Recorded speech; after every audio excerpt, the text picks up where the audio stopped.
First అయితే నార్మల్గా taste చేద్దాము.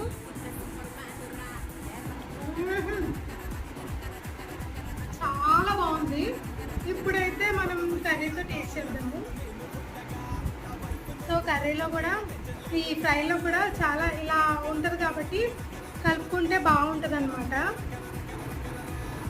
అండ్ ఇప్పుడు వచ్చేసి ఒక పీస్ కూడా చూడండి అసలు ఇలా అంటే అలా ఊడొచ్చేస్తుంది అనమాట. సో ఇప్పుడు కొంచెం లెమన్ వేసుకొని